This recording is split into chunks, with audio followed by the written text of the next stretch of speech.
Welcome to GrumpyMan's Reviews. Today we're looking at the NETGEAR Nighthawk AX12 router. I'm on Virgin Media 350 down and 36 up. I've tried a load of other things. They don't seem to be working well. It is a lot of money, but hopefully it should sort my problems out. I'll just quickly go through some of the information. If you want to know more about it, you could pause the video here. I will leave a link in the description box below if you're interested. Model number on this is AX120 and it's AX6000. 5 times faster. It comes with its own security, but I think you've got to pay for that.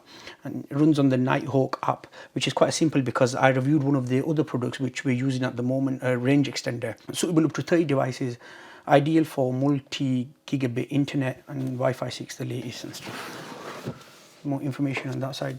That's letting us know what's at the back of the ports.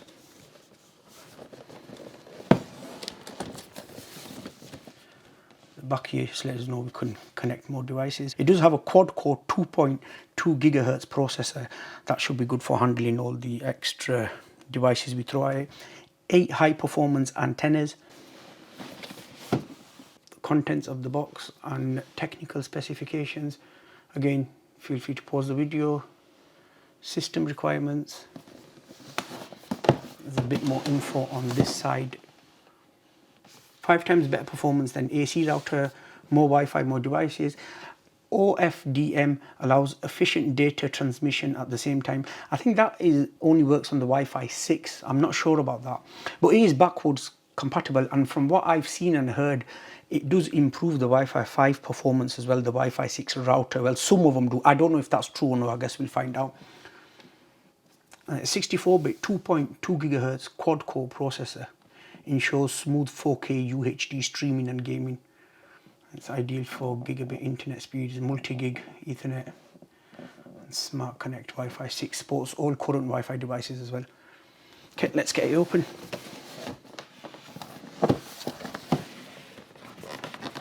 The first thing, a quick start guide. Download the app and then set up through that. That's what I'll be doing. The actual router, move that to a side for now. Some more paperwork. A flat Ethernet cable.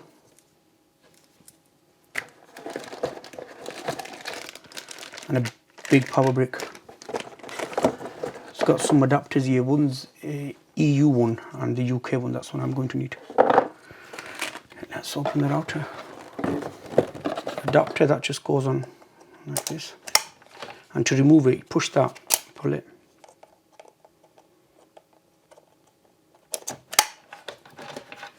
To open the spaceship, you just lift it up and pull down. And if you want to close it back, lift it up and push it down. It's got 8 antennas, 4 on each side. That's what it's like from the front. Turn it on from the bottom. Just close these. At the bottom, it's got the passwords and stuff. It's got 4 rubber pads there. You are able to wall mount this. Wi-Fi button, WPS button there, Nighthawk branding. It has a fan in there. Turn it on this side. At the back, LED on or off for the lights at the front. 4 gigabit ports. 2 can be aggregated for file transfers. 1 internet port, multi-gig port, reset button, and 3.0 2 USB ports, so for connecting printers and things like that. Power on off and the power port. So the first thing I need to do is I need to put my Virgin Media Hub into modem mode, and then we'll connect this up. Personalize your settings. Started. This is my NETGEAR Wi-Fi password and SSID. I'm going to change it now into my old one. Back in a second. Now it's asking me to pick a name for admin. This is not the Wi-Fi password, this is your password. So when you log into the app, it'll say put your admin password in. Let me do this off camera. Touch ID, I'll say maybe later. I need to answer some security questions. Back in a bit. Okay, next is saying wait 1 minute while we make sure that your mobile device is connected to the SSID that I want to protect your network. NETGEAR Armor helps you protect. It's a 30-day trial period at the moment. There we are, connected to NETGEAR Wi-Fi. It's both my password and everything. Continue. Checking for new firmware available.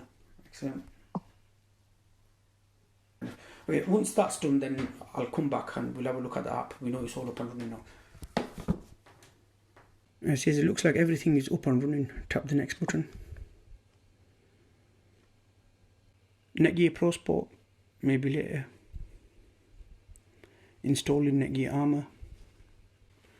And there we are, internet online. Let's have a quick look at the app. By the way, I set the actual router up and I ran into a bit of a problem because I set the router up and it worked for about 2 hours and then it went off. Then it come back on after about 4 hours, then it went off again. So I rang my ISP up and they said, we're trying to send signals to your hub 4 and it's not accepting it. There's an issue, we need to send an engineer to your house. I thought, let's ring NETGEAR up. Let's ask them. So I spoke to them and they said, have you kept the same SSID and password as your existing network? And I said, yes, I have. So they made me go into the router settings. Through my PC, I logged into the website while the technician were guiding me. I went into my router and they told me to change a lot of things. And he said to me, there's a section on the left hand side. Can you just count how many times that's been activated? And I told him it's been activated 12 times. And the person on the phone said, wow. I said, what does that mean? He said, basically someone's tried to hack in to your system and NETGEAR, it's actually turned the whole thing off. That's why when my ISP were trying to send signals to my hub 4, that wasn't even receiving it. So he said, the best thing I can tell you to do is change these settings and then change your password and your SSID, and that way it should hopefully resolve your issue. But we've got they gave me a case number and they said we've got your case number here open, so if you need to contact us again at any time. But luckily it's coming up to about, I think, just over 3 weeks now. Everything's been working fine. I put my hub 4 into modem mode and I've been using this NETGEAR router. My power line adapters have gone off, Wi-Fi adapters have gone off, my access point in my room has gone off. This one router is powering Wi-Fi throughout my whole house. It's fantastic. So a quick look at the app. If I click on the right where the bell sign is, it's got 2 notifications there. Because I've got the Armor for 30 days, anytime anyone logs into this router, it will let me know, and it'll run a scan as well to let me know if it's okay or not. So it's run that. If I click on the home page, this is where you could control the settings and log out, reboot and stuff. Device manager. He's letting me know who's connected. The good thing about this router is what I've noticed, like the 2.4 gigahertz, that's just my camera, my skybox, and my other camera and doorbell, that it's controlled on the 2.4 gigahertz because they only run on the 2.4 gigahertz. My skybox, and I've got a TiVo box as well, they run on 2.4 and 5, but this has not put them on that because it's given more priority to the actual devices. Like you could see the Edge 7, Pixel, Google, the Xbox, it's running all them on the iPhones and stuff, is running all them on the 5 gigahertz because the 5 gigahertz is a stronger network, which is really good. And security, checking at the top there, it expires on the 14th of 3rd, which isn't far away. Good. And, no threats. Look there. Internet speeds. That's the last test I ran. My son's playing his Xbox and they're watching Netflix, YouTube, everything. And honestly, it's been working absolutely fine. You could go into the history here as well, but nothing's coming up there. I'll go back out of there. It's got Wi-Fi settings. I've just realised I've named it NETGEAR AX1200. It's supposed to be 12,000, but anyway. So here I've got the Smart Connect on. Now, if you want to run 2.4 gigahertz separate and 5 gigahertz separate, just turn that toggle off, and then you have the option of running 2 separate networks. But I've just wanted to keep it on one, so I've left it on one. Guest Wi-Fi and traffic meter, I've left that off. Support there, and Wi-Fi analytics, if I click on that, press scan, oops, go back out there. It lets you know how good or bad your signal strength is.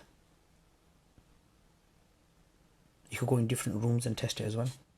Go back out there. It's got a really good app which is simple to use. We are really happy with this router. It sorted all my problems out. It's really easy with this one router. I've removed everything else. If you've been around my channel before, you know I've had ongoing internet issues for a long time. I even tried the Deco M5 it was. That did not work. I tried it in access point mode. It still didn't work. I tried the TP-Link AX1500 router. It didn't work. Not to say they're bad, but it depends how much traffic you have in your house. Like, we use a lot of internet. There's loads of us, we have loads of devices, and of course we're just adding more and more on. So for that reason, we needed a powerful router, and I've been putting it for a while. I thought it might not work, but after getting this, it's money well spent, because I haven't had a peep out of my kids, and every time I ask them, is the Wi-Fi working okay? Yeah, Dad, it's working perfect. They couldn't be any happier. I'll definitely recommend this. I'll link it down below if you're interested in picking this up. If you found the video useful, a like would be appreciated. Subscribe to watch more reviews. Thank you very much for watching. I'll see you all in my next video.